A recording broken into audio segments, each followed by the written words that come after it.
Also in John 1:1, right? In the beginning was the Word, and the Word was with God, and the Word was God, right? Yeah. So what are we talking about here? The Word being Om, right?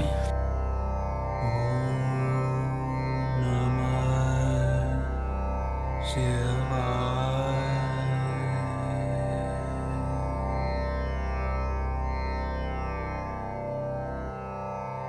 Like even if we look at some of the Nag Hammadi texts, right, the lost scrolls, the lost teachings of Jesus and this and that, and you have phrases in that, I am that I am. So that is classical Hinduism, I am that I am, right? So the I am here being the Atman, being the self.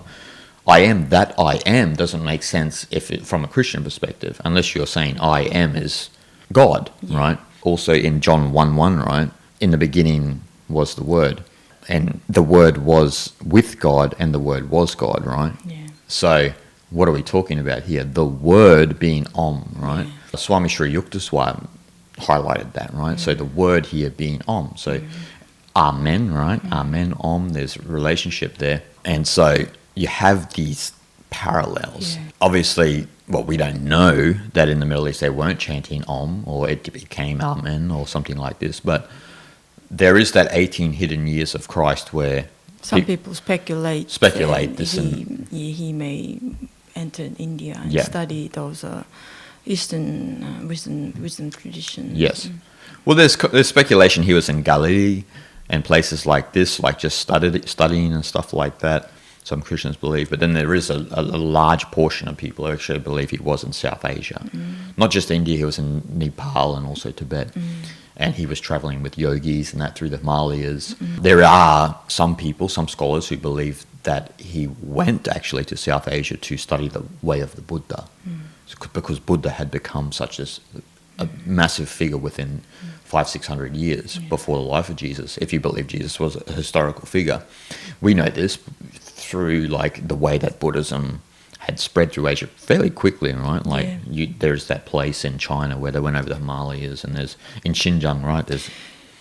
I mean, the early Buddhism was already like all through the South India, Sri Lanka, Myanmar already, and Central Asia, all over China.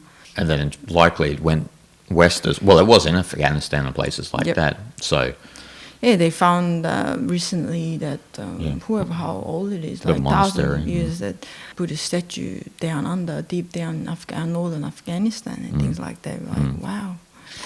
Yeah, so they likely could have went that way as well, right?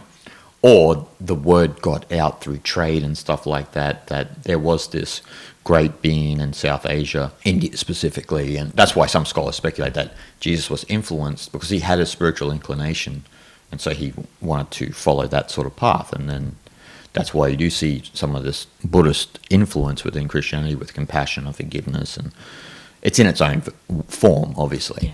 But then there's the other side of this coin where they say that he was traveling with yogis through the Himalayas and learning the ways of the mystics, and hence in the 33 vertebrae of the spine, the Kundalini, the chakra system. And the problem with a lot of that is that there's speculation too much. But I'm not saying that any of that's untrue, because we don't really know. But for example, there's a place in Kashmir, right in the center of Srinagar actually, there's a tomb. And there's some scholars who believe that that's actually the tomb of Christ, of Jesus, where he died. He came to India and he lived his life in India, and that was it. Because there was problems in the Middle East and he was done with that. So he came to India to follow the path of the yogis and that. And then he died in Srinagar. The problem there is that a lot of the local Muslims actually believe it was just another Muslim prophet, like a sage figure. They don't really know, but there is a tomb that's very revered with Muslims, but also Christians are going there now, foreigners are going there, under the impression that it might be Jesus, right?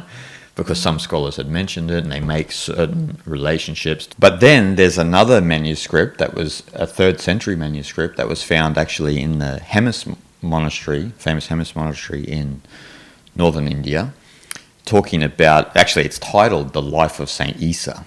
And so usually in South Asia, there's this knowledge of this Saint Isa. Not even saint, they just call it Isa. Like Saint Isa became later sort of because the belief that it was Jesus. And this Isa looked different to the common South Indian individual or a person from Tibet or Nepal. So they had different coloured skin and so forth and so on, and came from other lands, so to speak. And so there's this knowledge of Saint Isa found in this 3rd century manuscript. It was actually discovered in the 1800s. So they found it, and that's the biggest evidence that there was some sort of yogi from another land that came there, or a person who came to learn the paths of the yogis and the Buddhas in South Asia.